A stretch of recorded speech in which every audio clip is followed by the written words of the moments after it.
maka akan membawa amal-amal yang kita kerjakan ini kepada derajat keyakinan. Salat kita akan mencapai kepada derajat keyakinan.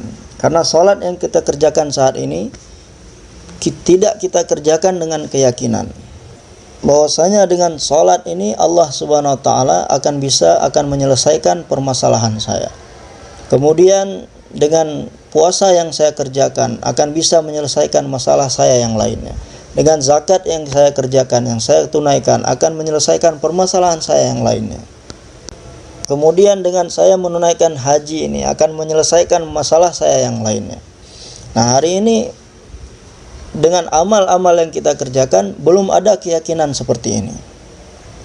Kenapa hari ini orang-orang yang mengamalkan agama sekalipun yakin mereka sebagaimana yakinnya orang ahli-ahli harta, ahli-ahli keduniaan, ahli-ahli pekerjaan. Mereka yang yakin kepada harta dan kebendaan, yakin kepada orang-orang yang memiliki harta dan kebendaan. Maka Allah Subhanahu wa taala akan menampakkan dengan mata kita melihat keadaan orang-orang yang sibuk mencari kebahagiaan, sibuk mencari harta, kebendaan, maka akan merasa kasihan melihat keadaan orang-orang yang meninggalkan perintah Allah Subhanahu wa taala, meninggalkan salat, meninggalkan untuk belajar agama, meninggalkan untuk belajar sunnah Nabi sallallahu alaihi wasallam, meninggalkan menyelesaikan permasalahan dengan salat sehingga menghabiskan waktunya untuk perkara-perkara keduniaan. Maka akan datang rasa kasihan di dalam hati kita ketika Allah Subhanahu wa taala tampakkan kepada kita bahwasanya apa yang mereka usahakan itu sedikit pun tidak memberikan manfaat apapun kepada mereka, baik di dunia maupun di akhirat. Mereka bersusah payah menghabiskan waktu, tenaga, pikirannya untuk sesuatu yang akan mereka tinggalkan. Sedangkan jalan yang mereka tuju adalah jalan menuju neraka, semakin menjauh dari surga. Maka hakikat dari semua ini kapan akan diketahui oleh manusia? Nanti di hari kiamat. Ketika Allah Subhanahu wa taala berfirman, "Fakashafna 'anka ghita'aka fabasaruka al-yawma hadid." Pada hari ketika penutup-penutup dari mata-mata manusia ini diangkat, maka akan nampak hakikat dari segalanya pada ketika itu. Maka akan nampak surga, neraka, akan nampak hari perhitungan amalan, akan nampak malaikat-malaikat, bahkan akan nampak oleh mata manusia adanya Allah Subhanahu wa taala. Maka pandangan manusia akan menjadi tajam ketika itu. Dia akan bisa melihat segala sesuatu ketika itu. Dan orang-orang berdosa pada ketika itu akan berdiri dengan menundukkan kepala-kepala mereka. Walau tara idzil mujrimuna nakisu ru'usihim 'inda rabbihim rabbana absarna wa sami'na farji'na na'mal salihan inna muqinun. Pada ketika itu orang-orang mujrim, orang-orang pendosa, mereka akan berdiri dengan menundukkan kepala-kepala mereka, dan mereka akan berkata, wahai Tuhan kami, sesungguhnya kami hari ini telah melihat, kami hari ini telah mendengar adanya malaikat, adanya surga, adanya neraka.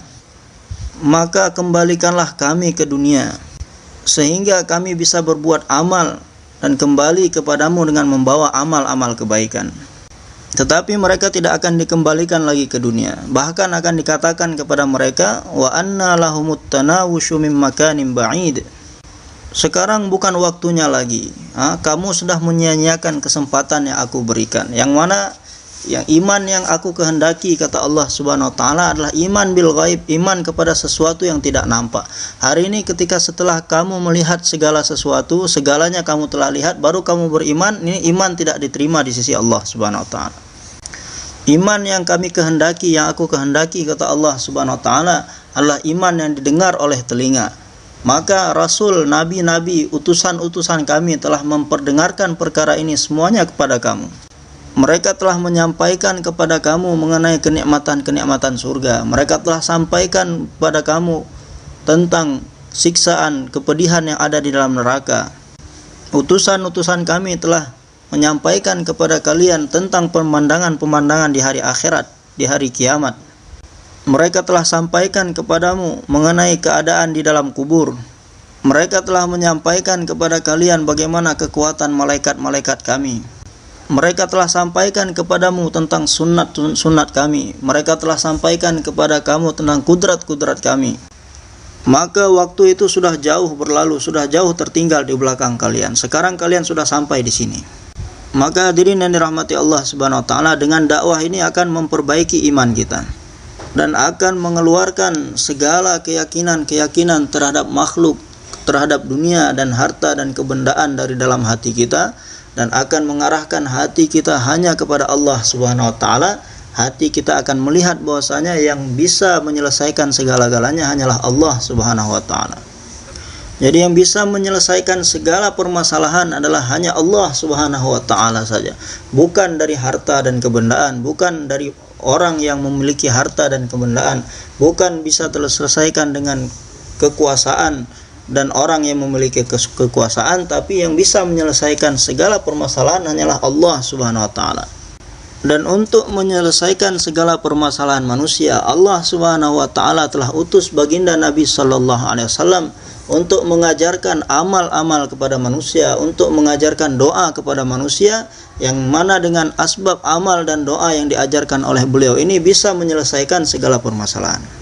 Maka ketika engkau menjadikan teladan yang paling baik, yakni cara hidup yang dicontohkan oleh Nabi sallallahu alaihi wasallam sebagai jalan hidupmu, maka Allah Subhanahu wa taala akan selesaikan segala permasalahan yang datang dalam kehidupanmu. Maka Allah Subhanahu wa taala akan tampakkan kebahagiaan dalam setiap amal-amal. Satu orang sahabat datang kepada Nabi sallallahu alaihi wasallam dan berkata, "Ya Rasulullah, hati saya dalam keadaan gelisah, resah, dan hati saya tidak tenang ya Rasulullah." Maka Nabi sallallahu alaihi wasallam pun bersabda kepada sahabat tersebut, "Ucapkanlah Allah, Allahu Rabbi, la usyriku bihi syai'a." Ulang-ulang terus kalimat ini, maka kegelisahan, keresahan yang ada dalam hatimu akan dihilangkan oleh Allah Subhanahu wa taala. Jadi tidak perlu biaya, tidak perlu uang. Hanya dengan mengulang kalimat-kalimat yang diajarkan oleh Nabi sallallahu alaihi wasallam, kegelisahan dan keresahan dalam hati akan menjadi hilang.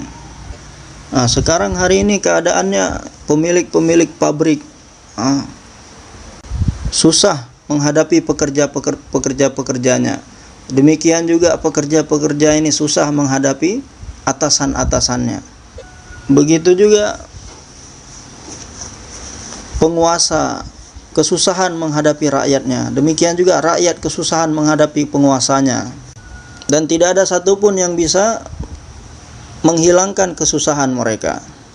Satu orang sahabat datang kepada Nabi dan berkata, "Ya Rasulullah, kami terkadang mesti bermalam di dalam hutan, membuat kemah untuk bermalam di dalam hutan. Yang mana hutan ini adalah tempat tinggalnya ular, kalajengking, jin, ada singa, ada macan di sana. Sehingga kami melalui malam-malam kami dengan penuh ketakutan dan tidak bisa terlelap, tidak bisa tidur. Maka apa yang akan kami lakukan ya Rasulullah?" Maka Nabi SAW bersabda kepada mereka, "Saya akan ajarkan kepada kalian satu doa, yang mana setelah membaca doa ini, maka tidak ada satu makhluk pun, satu benda pun yang dapat merugikan kalian, mendatangkan mudarat kepada kalian. Seberapa banyak ular yang ada di sana, seberapa banyak kalajengking, jin, kemudian seberapa banyak singa dan macan yang ada di dalam hutan tersebut, satu pun tidak akan memberikan mudarat kepada kalian, dan tidak bisa sedikit pun mencelakai kalian. Maka sebelum kalian tidur, baca a'udzu bikalimatillahi tammati min syarri ma khalaq 3 kali." Dan kita pun sudah pernah coba seperti ini ketika perjalanan dari Madinah ke Mekah. Kita bermalam di suatu tempat yang banyak hewan-hewan berbisa di sana. Maka kita tidur di malam hari, baca doa ini 3 kali. Kemudian ketika pagi hari kita bangun, melihat kalajengking mengelilingi kita, ada sekitar 10-15 ekor. Dan tidak ada satupun di antara kami yang digigit oleh kalajengking. Maka untuk orang-orang yang berusaha menjadikan cara hidup Nabi SAW sebagai cara hidup mereka, mendakwahkan sunnah Nabi sallallahu alaihi wasallam kepada seluruh manusia di seluruh dunia, membawa seluruh manusia di seluruh dunia untuk menjadikan cara hidup Nabi sallallahu alaihi wasallam sebagai cara hidup mereka. Maka untuk orang-orang ini Nabi sallallahu alaihi wasallam telah ajarkan kepada mereka doa-doa yang mana dengan doa-doa tersebut akan menyelesaikan segala permasalahan mereka. Akan tetapi hari ini kurangnya yakin kita terhadap doa-doa tersebut. Doa-doa yang telah diajarkan, kita kurang yakin, kita kurang percaya dengan doa-doa tersebut. Karena kita telah begitu yakin dengan obat-obat sehingga menjadikan kita tidak lagi yakin terhadap doa-doa. Karena kita telah begitu yakin kepada asbab-asbab sehingga hilanglah keyakinan kita kepada Allah Subhanahu wa taala. Yang mana hari ini kita telah menjadikan asbab-asbab itu sebagai Tuhan-Tuhan kita. Sehingga kita sekarang sudah menjadi sangat terbiasa dengan asbab-asbab. Yang mana orang-orang di luar Islam sana pun mereka terbiasa dengan asbab-asbab ini. Orang-orang Nasrani, orang-orang Majusi, orang-orang Hindu, orang-orang Yahudi. Dan kita pun ingin hidup mengikuti cara-cara hidup mereka. Dan kita menganggap bahwasanya jalan-jalan yang ditempuh oleh nabi-nabi, jalan-jalan yang ditempuh oleh orang-orang soleh, yang ditempuh oleh aulia-aulia, kekasih-kekasih Allah Subhanahu wa taala, itu adalah bukan jalan yang sanggup untuk kita ikuti. Akan tetapi apabila kita terus kerjakan dakwah ini, terus buat dakwah ini, maka dakwah ini akan mengajarkan kita untuk hidup sebagaimana, menempuh jalan hidup sebagaimana yang ditempuh oleh nabi-nabi, orang-orang soleh, kekasih-kekasih Allah Subhanahu wa taala. Sehingga seluruh keyakinan kita akan dirubah total sebagaimana menjadi keyakinan yang benar. Yang tadinya kita melihat kebahagiaan itu ada dalam harta benda, ada di dalam bangunan rumah yang mewah, yang megah, maka kita akan melihat bahwasanya akan berubah pandangan kita bahwasanya kebahagiaan itu hanya ada dalam amal-amal Nabi sallallahu alaihi wasallam. Di dalamnya ada kemuliaan, di dalamnya ada ketenangan, ada kenyamanan, di dalamnya ada kesenangan, di dalamnya ada ketenangan, semuanya akan didapatkan. Yang mana kebahagiaan yang ada di dalam amal-amal Nabi sallallahu alaihi wasallam itu adalah kebahagiaan yang hakiki, sementara kebahagiaan yang nampak oleh mata kita yang ada di dalam harta kebendaan dan keduniaan itu hanyalah tipu daya. Maka bagaimana supaya yakin kita hanya kepada zat Allah Subhanahu wa taala, dan Allah Subhanahu wa taala akan memberikan kepada setiap hamba-hambanya ini sesuai dengan sangkaan hambanya kepada Allah Subhanahu wa taala. Ana inda dhanni abdi bi.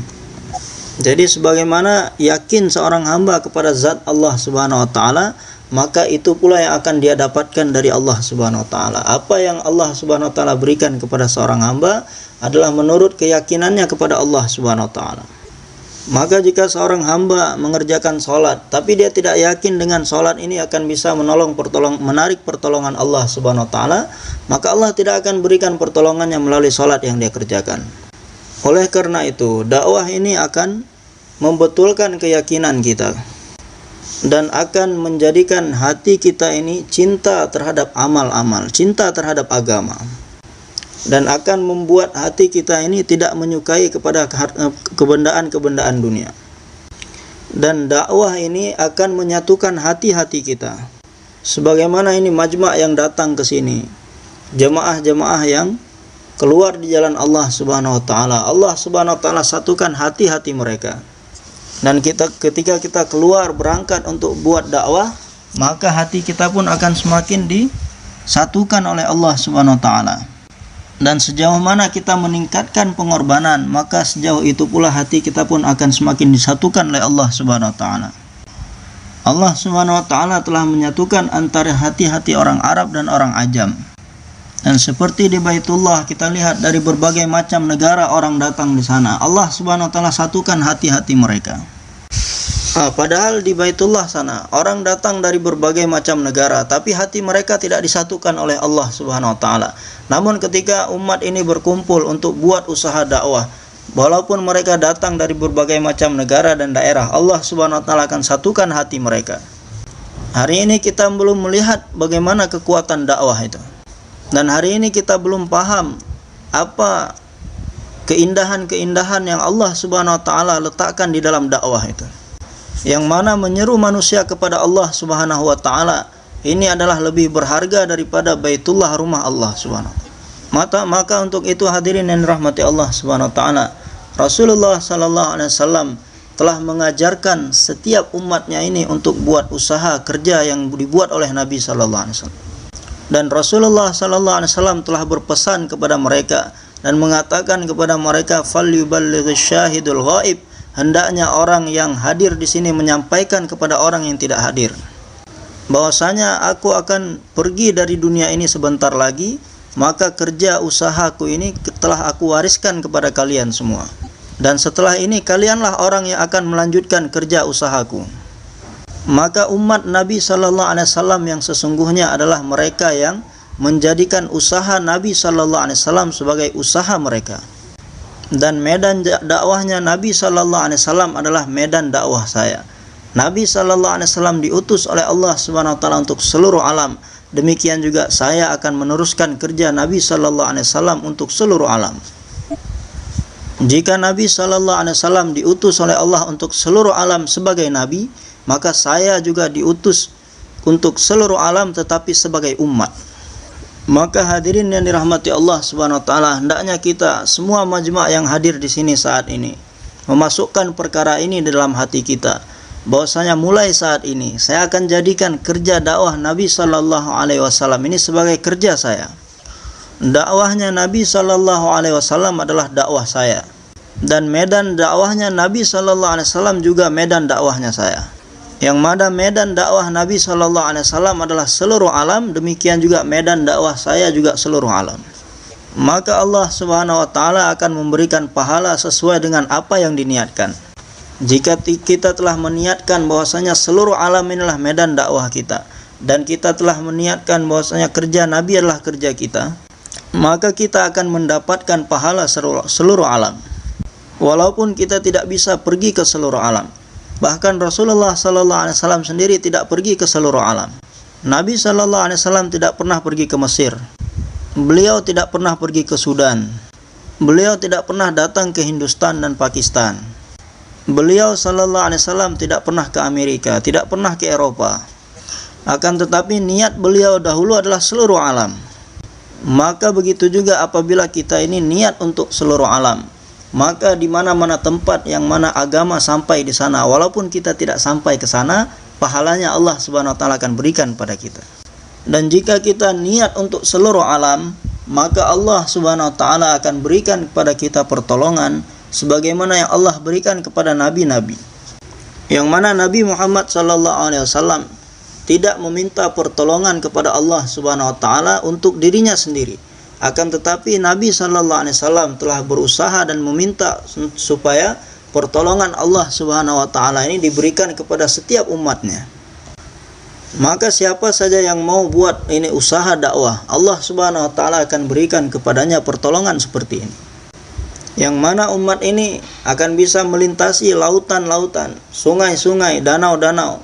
Mereka menaiki kendaraan mereka berjalan di atasnya. Dan Allah Subhanahu wa taala akan menyampaikan suara-suara mereka dengan melalui perantara angin-angin.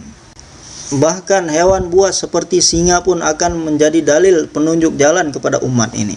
Hewan-hewan buas yang ada di dalam hutan, mereka akan meninggalkan tempat tinggal mereka untuk ditempati oleh umat ini. Bahkan orang-orang yang sudah mati bisa dihidupkan kembali. Maka hadirin yang dirahmati Allah Subhanahu wa taala, hari ini kita tidak paham mengenai kerja usaha baginda Nabi sallallahu alaihi wasallam dan kita tidak mensyukurinya. Maka bagaimana setiap kita yang ada di sini hari ini, mulai hari ini kita tetapkan bahwasanya saya inilah orang yang berbakti kepada Nabi sallallahu alaihi wasallam. Saya adalah orang yang mentaati Nabi sallallahu alaihi wasallam. Yang mana selama ini kita hanya mengaku sebagai orang yang berbakti kepada kedua orang tua. Saya adalah orang yang berbakti kepada kaum saya, orang yang berbakti kepada kekeluargaan saya. Dan saya adalah orang yang berbakti kepada pemerintah. Tidak ada satupun yang mengatakan bahwasanya saya inilah orang yang berbakti kepada Rasulullah SAW. Maka perkara ini adalah yang perlu kita niatkan, bahwasanya saya adalah bukan berbakti kepada siapapun. Saya hanya berbakti kepada Rasulullah SAW. Saya bukan orang yang taat kepada siapapun, saya adalah orang yang taat hanya kepada Rasulullah sallallahu alaihi wasallam. Maka seluruh kekuasaan dan pemerintahan ini akan tunduk di bawah kita. Karena kekuatan yang ada di dalam setiap cara, setiap contoh yang dibawa oleh baginda Nabi sallallahu alaihi wasallam akan menundukkan kepala-kepala mereka dan akan menundukkan kepala-kepala orang-orang yang memiliki harta dan kebendaan. Ketika sahabat radhiyallahu ta'ala anhum ajma'in menjadikan kerja Nabi sallallahu alaihi wasallam sebagai kerja mereka, dan mereka telah bangkit untuk buat dakwah ini, dan mereka telah mengorbankan diri dan harta mereka, maka Allah subhanahu wa ta'ala telah menundukkan kepala Kisra di hadapan mereka dan telah menundukkan kepala Kaisar di hadapan sahabat-sahabat. Dan Allah subhanahu wa ta'ala telah menghancurkan kebatilan-kebatilan yang ada di negeri-negeri mereka. Hari ini kita tidak paham mengenai kudratullah, mengenai sunnatullah, kita tidak paham akan perkara ini. Maka untuk itu hadirin yang mulia, kerja usaha ini adalah kerja usaha yang membawa rahmat untuk seluruh alam. Dan kerja ini adalah rahmatan lil alamin, rahmat untuk seluruh alam. Dan dakwah ini adalah rahmatan lil alamin. Maka sebelumnya rahmat ini turun sedikit demi sedikit, tetapi ketika datang zaman Nabi sallallahu alaihi wasallam, maka rahmat ini telah diturunkan secara sempurna oleh Allah Subhanahu wa taala ke atas beliau. Sehingga di setiap zaman, di setiap masa rahmat ini terus turun ke atas umat. Akan tetapi disebabkan khatmun nubuwahnya Nabi sallallahu alaihi wasallam, yang mana beliau ini adalah penutup seluruh nabi-nabi, pemimpin seluruh nabi-nabi, bahkan beliau ini adalah makhluk yang lebih mulia daripada malaikat, yang lebih mulia daripada seluruh makhluk-makhluk lainnya, sehingga Allah subhanahu wa ta'ala telah sempurnakan rahmatnya ke atas Nabi sallallahu alaihi wasallam, dan Allah jadikan beliau ini sebagai pembawa rahmat untuk seluruh alam. Dan umatnya pun dijadikan oleh Allah subhanahu wa ta'ala sebagai umat yang membawa rahmat untuk seluruh alam. Akan tetapi keadaan kita di zaman sekarang ini adalah kita telah merusak nama baik yang telah diberikan oleh Allah subhanahu wa ta'ala ini kepada kita. Nabi kita dijadikan rahmat oleh Allah subhanahu wa ta'ala untuk seluruh alam, sedangkan kita di zaman sekarang ini menjadi azab untuk orang lain. Jadi saudara menjadi azab untuk saudaranya yang lain, menjadi azab untuk kaumnya, menjadi azab untuk keluarganya, saudara-saudaranya, menjadi azab untuk tetangganya. Maka kalau kita sampaikan di hadapan orang-orang kafir bahwasanya nabi kami adalah nabi pembawa rahmat untuk seluruh alam, maka dia pun akan mengatakan, apa dalilnya? Saya tidak akan percaya kepada kitabmu, katanya. Saya tidak akan percaya dengan lembaran-lembaran kitabmu, lembaran-lembaran kertas kitabmu, katanya. Coba kamu beritahukan kepada saya dalil tanpa melihat kitab. Bagaimana supaya saya bisa melihat contoh teladan nabimu dalam kehidupan kalian umat Islam? Saya ingin melihat contoh langsung rahmatnya nabimu itu di dalam diri umat Islam saat ini. Maka apa yang bisa kita beri jawaban kepada mereka? Maka kita tidak bisa memberikan bukti kepada orang-orang kafir saat ini bahwasanya rahmatnya Nabi sallallahu alaihi wasallam itu ada di dalam umat ini. Begitu juga hadirin yang dirahmati Allah subhanahu wa ta'ala, hari ini kita tidak bisa memberikan jawaban kepada orang-orang kafir bahwasanya nabi kita adalah khatamun nabiyyin, penutup seluruh nabi-nabi, yang mana tidak ada nabi setelah Nabi sallallahu alaihi wasallam.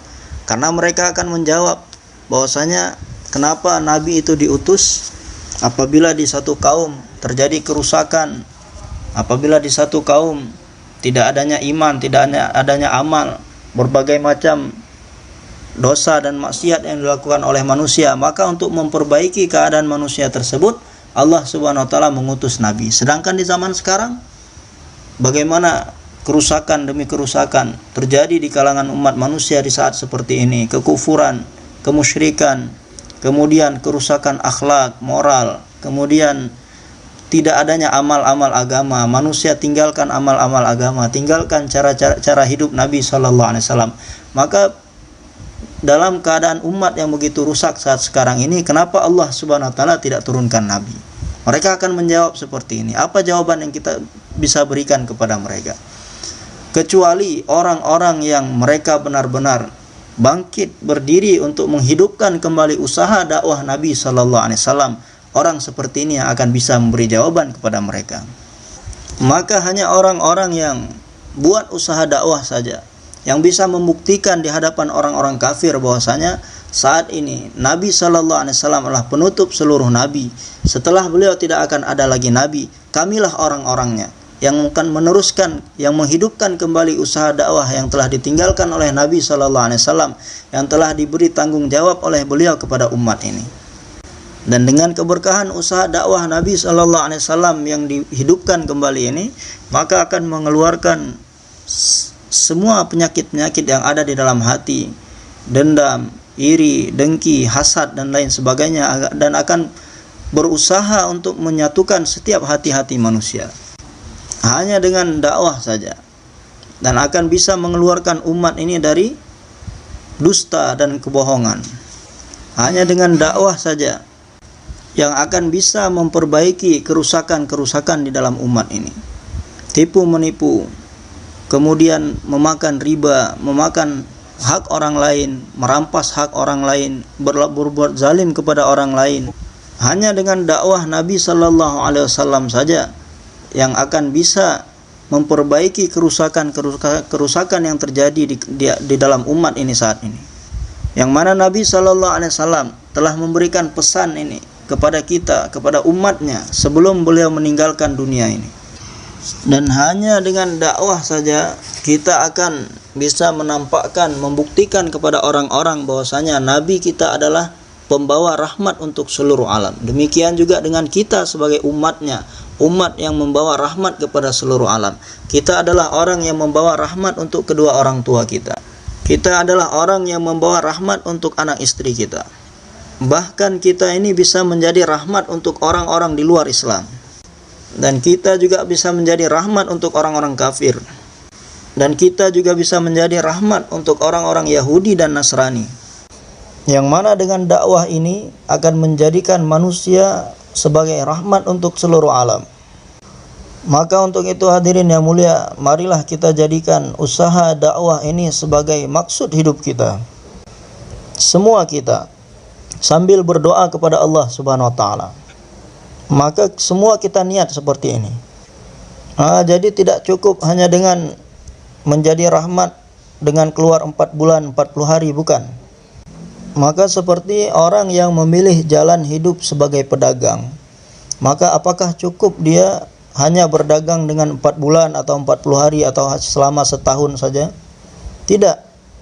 Dia harus menjadikan berdagang itu sebagai maksud hidupnya. Dia akan menjadikan berdagang itu sebagai maksud hidupnya. Bahkan perdagangannya itu akan dia wariskan kepada anak keturunannya setelah dia meninggal. Mereka telah tetapkan jalan hidup untuk anak keturunan mereka, bahwasanya mereka harus menjadi anak-anak pedagang dan harus menjadi pedagang. Begitu juga apabila kita lihat kehidupan petani, maka tidak akan kita jumpai ada petani yang mereka hanya cukup dengan bertani selama setahun saja, 6 bulan saja. Seumur hidup dia akan gunakan untuk pertanian. Dia akan hidup dan mati dengan pertanian. Dan pertanian ini akan dia wariskan dengan anak keturunannya dan setelahnya.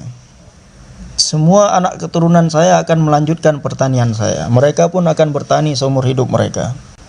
Semua seperti itu. Coba kita lihat kehidupan dokter, engineer. Setiap mereka akan menggunakan seluruh hidup mereka untuk profesi-profesi mereka masing-masing. Jadi tidak cukup hanya dengan setahun 2 tahun saja untuk menjalani profesi mereka. Bahkan mereka akan mewariskan profesi-profesi mereka kepada anak keturunan mereka. Maka hadirin yang dirahmati Allah Subhanahu wa taala, kita akan merubah pemikiran-pemikiran seperti ini, bahwasanya kerja yang diwariskan oleh Nabi sallallahu alaihi wasallam kepada kita, itulah kerja kita yang sesungguhnya, dan kita akan menghabiskan seluruh umur kita untuk buat usaha dan kerja yang telah diberikan oleh Nabi sallallahu alaihi wasallam kepada kita. Kita akan buat usaha tersebut. Kita akan hidupkan terus usaha itu. Kita akan jalankan terus usaha itu. Dan kita akan hidup dan mati dengan menjalankan usaha tersebut.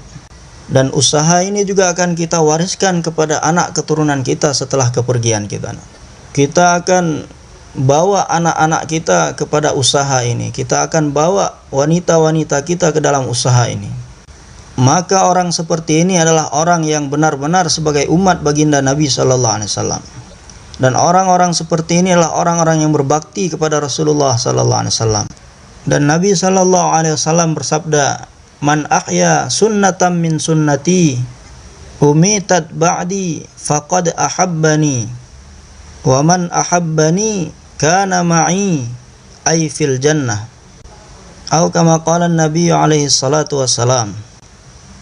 Ketika orang-orang meninggalkan sunnahku, maka siapapun orang yang berusaha untuk menghidupkan kembali sunnahku, maka dialah orang-orang yang benar-benar cinta kepadaku. Selainnya hanyalah orang-orang yang mengaku-ngaku mencintai aku. Akan tetapi orang yang cintanya tulus, benar-benar yang mencintai aku, kata Nabi sallallahu alaihi wasallam, yang kecintaan mereka kepadaku diterima di sisi Allah Subhanahu wa taala adalah orang-orang yang berusaha dengan sungguh-sungguh menghidupkan kembali sunnahku dikala orang-orang meninggalkan sunnahku, dan dia akan bersamaku di akhirat nanti. Maka untuk itu hadirin yang mulia, bagaimana kita mau jadikan dakwah ini sebagai maksud hidup kita? Maka setiap kita yang hadir di sini saat ini, kita akan jadikan usaha dakwah Nabi sallallahu alaihi wasallam ini sebagai maksud hidup kita. Maka semua ucapkan insyaallah. Insyaallah ini pun ada dua dia. Jadi ada insyaallah yang sungguh-sungguh, ada insyaallah yang setengah-setengah. Jadi kalau orang pedagang itu ketika berdagang, dalam perdagangan dia katakan insyaallah, dia katakan insyaallah dengan sungguh-sungguh. Maka kita pun perlu meniru insya'allahnya seorang pedagang tadi. Jadi sebagaimana pedagang tadi telah menjadikan perdagangan sebagai maksud hidupnya, petani tadi telah menjadikan pertanian sebagai maksud hidupnya, kita akan menjadikan usaha dakwah Nabi sallallahu alaihi wasallam ini sebagai maksud hidup kita. Maka usaha dakwah Nabi sallallahu alaihi wasallam ini adalah usaha yang penuh dengan rahmat. Bagaimana penuh dengan rahmat? Usaha dakwah Nabi sallallahu alaihi wasallam ini tidak menyuruh kita, tidak memerintahkan kita untuk meninggalkan keduniaan kita, meninggalkan pekerjaan kita, meninggalkan anak istri keluarga kita, meninggalkan kerabat kita, meninggalkan makan, minum, kendaraan, tempat tinggal, meninggalkan semuanya. Tidak. Sedikit pun dakwah ini tidak memerintahkan seperti itu. Hanya saja dengan dakwah Nabi sallallahu alaihi wasallam ini kita diperintahkan untuk merubah cara kita menjalankan semuanya. Yang tadinya kita buat segalanya, segala sesuatu dengan mengikuti kehendak hawa nafsu kita sendiri, dengan cara-cara di luar orang di luar Islam sana. Maka caranya kita ganti dengan cara yang dicontohkan oleh baginda Nabi sallallahu alaihi wasallam, cara yang diridhai oleh Allah Subhanahu wa taala. Itu saja. Dan bagaimana kita berusaha mengajak orang lain untuk kembali kepada cara-cara ini, cara-cara yang dicontohkan oleh Nabi sallallahu alaihi wasallam, cara yang diridhai oleh Allah Subhanahu wa taala. Bagaimana seluruh manusia di seluruh dunia meninggalkan kehidupan syaitani, meninggalkan kehidupan hewani, dan kembali kepada kehidupan imani, dan kembali kepada cara yang dicontohkan oleh Nabi sallallahu alaihi wasallam. Jadi usaha dakwah ini tidak memerintahkan kita untuk meninggalkan apapun, untuk meninggalkan siapapun. Bahkan Rasulullah sallallahu alaihi wasallam sering menegur beberapa orang sahabat pemuda yang mereka memutuskan untuk tidak makan, tidak minum, dan tidak akan menikah. Mereka akan terus beribadah, hanya beribadah saja kepada Allah Subhanahu wa taala. Rasulullah sallallahu alaihi wasallam melarang mereka, karena agama ini datang bukan untuk menghalangi manusia daripada keperluan-keperluan mereka. Semuanya boleh dilakukan. Kita diperintahkan untuk beribadah, kita diperintahkan untuk menyempurnakan keperluan-keperluan kita, namun bagaimana kita berusaha buat semuanya itu dengan cara yang dicontohkan oleh Nabi sallallahu alaihi wasallam, dengan cara yang diridhai oleh Allah Subhanahu wa taala. Nabi sallallahu alaihi wasallam sendiri bersabda bahwasanya saya juga sholat dan saya juga tidur. Jadi tidak sholat terus sepanjang malam tanpa tidur. Begitu juga saya juga berpuasa dan saya juga iftar, berbuka. Jadi tidak berpuasa sepanjang hari, sepanjang masa, terus-terusan. Dan saya punya ahli keluarga, saya punya anak, saya punya istri. Jadi agama ini tidak datang untuk menghalangi orang-orang daripada keperluannya. Keperluan itu tetap dilakukan, tapi bagaimana dikerjakan dengan cara yang diridhoi oleh Allah Subhanahu wa taala. Maka dakwah ini, dengan dakwah Nabi sallallahu alaihi wasallam ini akan memperbaiki cara hidup kita, memperbaiki kehidupan kita dan cara hidup kita. Nah, apabila kehidupan kita, cara hidup kita telah berubah sesuai dengan cara yang diridhai oleh Allah Subhanahu wa taala, maka semua musibah, bala, bencana, kesusahan di mana-mana yang terjadi saat ini Allah Subhanahu wa taala akan hilangkan dari kehidupan umat Islam.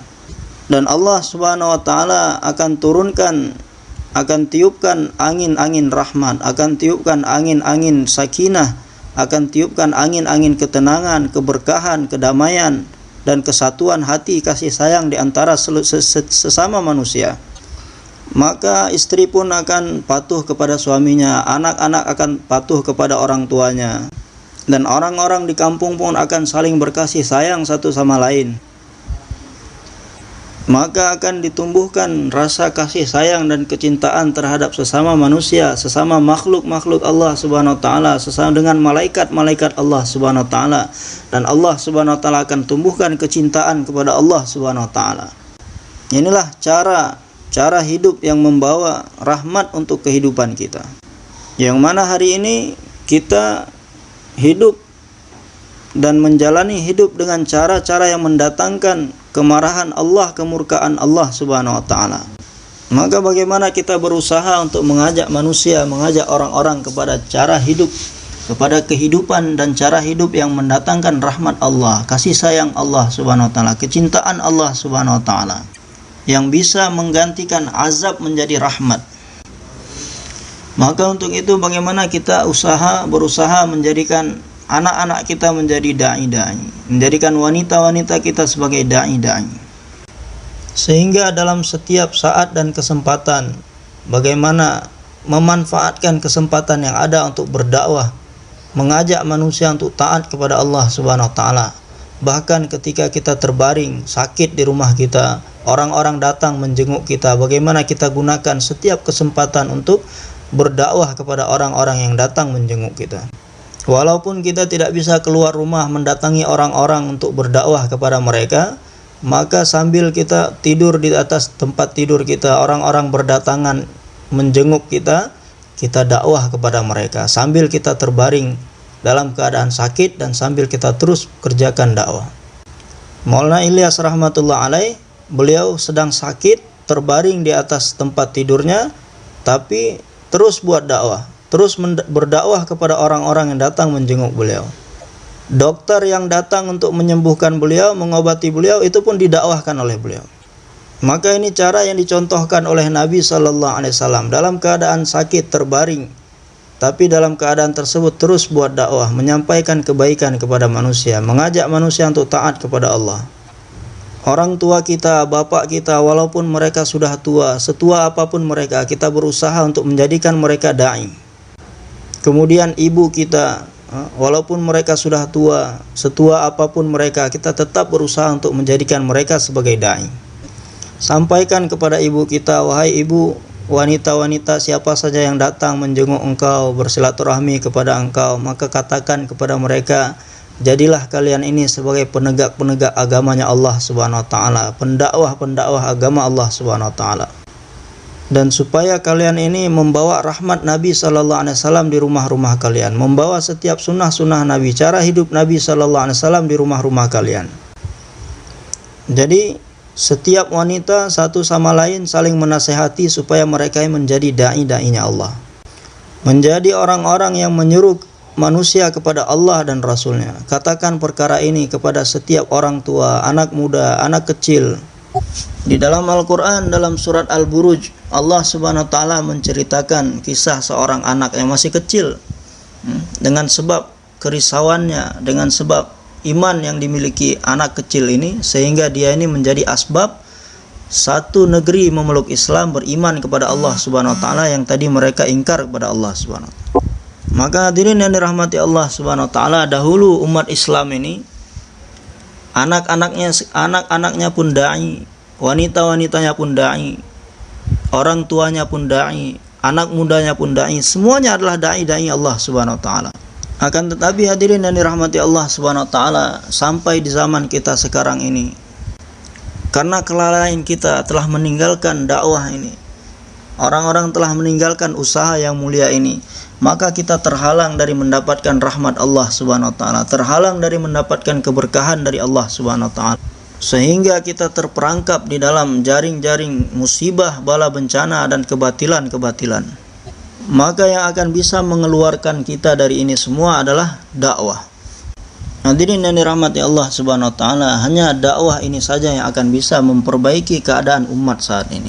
Kerusakan-kerusakan, kebatilan-kebatilan yang ada di dalam umat ini akan bisa dihilangkan hanya dengan dakwah saja. Maka hadirin yang dirahmati Allah Subhanahu wa taala, ketika hakikat dakwah ini masuk ke dalam diri kita, maka penglihatan kita, pendengaran kita, pemikiran kita, cara berjalan kita, semuanya akan berubah. Maka kita akan berpikir sebagaimana nabi-nabi berpikir. Kita akan berpikir sebagaimana Nabi sallallahu alaihi wasallam berpikir. Kita akan melihat seperti Nabi sallallahu alaihi wasallam melihat. Kita akan berjalan seperti Nabi sallallahu alaihi wasallam berjalan. Dan kita akan mendengar sebagaimana Nabi sallallahu alaihi wasallam mendengar. Semua pekerjaan akan kita kerjakan sebagaimana yang dikerjakan oleh Nabi sallallahu alaihi wasallam. Yang mana makhluk yang paling dicintai oleh Allah Subhanahu wa taala adalah baginda Nabi sallallahu alaihi wasallam. Maka dengan mengikuti cara hidup Nabi sallallahu alaihi wasallam, kita pun akan dicintai oleh Allah Subhanahu wa taala. Dan umat Nabi sallallahu alaihi wasallam adalah umat yang dicintai oleh Allah Subhanahu wa taala melebihi umat-umat lainnya. Maka hadirin yang dirahmati Allah Subhanahu wa taala, kita niatkan semua insyaallah kita akan jadikan kerja dakwah Nabi sallallahu alaihi wasallam ini sebagai kerja kita. Maka katakan insyaallah. Kemudian ketika kita pulang ke rumah kita, kita pun akan hidupkan dakwah di rumah kita, hidupkan dakwah di mahala kita, masjid di mahala kita, supaya hidup dengan amal-amal, dengan usaha mahala yang kita kerjakan, maka akan bisa mengeluarkan rombongan-rombongan dari mahala kita sendiri. Maka mulai saat ini bagaimana kita berusaha, kemanapun kita pergi, kita keluar ataupun kita pulang ke rumah kita, pulang ke kampung kita, kita akan pergi berjalan dengan sebagai seorang dai. Kemanapun tempat yang saya akan datangi, saya akan berusaha untuk membentuk rombongan-rombongan untuk dikeluarkan berdakwah di jalan Allah dari sana. Jadi kita mengeluarkan orang-orang di jalan Allah Subhanahu wa taala dari rumah-rumah ataupun dari kampung kita, ini dakwah kecil. Maka dakwah yang besar itu adalah kita pergi ke negara-negara jauh, kita datangi orang-orang di negara-negara jauh sana, kita keluarkan orang-orang di sana keluar jalan Allah Subhanahu wa taala. Inilah dakwah yang besar. Maka dengan demikian akan datang pertolongan Allah Subhanahu wa taala, akan datang rahmat dan keberkahan dari Allah Subhanahu wa taala dalam kehidupan kita. Kita korbankan diri kita, harta kita untuk agama Allah Subhanahu wa taala, untuk buat usaha agama, untuk buat usaha dakwah ini. Kita bersusah payah dalam menjalankan usaha dakwah ini. Kadang-kadang kita harus kedinginan ketika kita buat usaha ini di daerah kutub sana. Kadang-kadang kita harus merasa kepanasan dalam buat usaha dakwah ini di padang-padang pasir sana. Maka semakin banyak susah payah yang dialami seseorang dalam buat usaha dakwah ini, maka sejauh itu pula Allah Subhanahu wa taala akan meninggikan derajatnya di sisinya. Sebagaimana sahabat-sahabat muhajirin, orang-orang yang berhijrah dari Mekah ke Madinah, pengorbanan mereka lebih besar, maka derajat mereka lebih tinggi di sisi Allah Subhanahu wa taala. Maka insyaallah kita yang hadir di sini, semua tetap di sini, jangan dulu beranjak dari tempatnya masing-masing sebelum semuanya berdiri, semuanya mencatatkan namanya, semuanya mendaftarkan dirinya untuk keluar di jalan Allah Subhanahu wa taala, menghidupkan kembali usaha dakwah Nabi sallallahu alaihi wasallam. Niat semua Pak, berdiri insyaallah.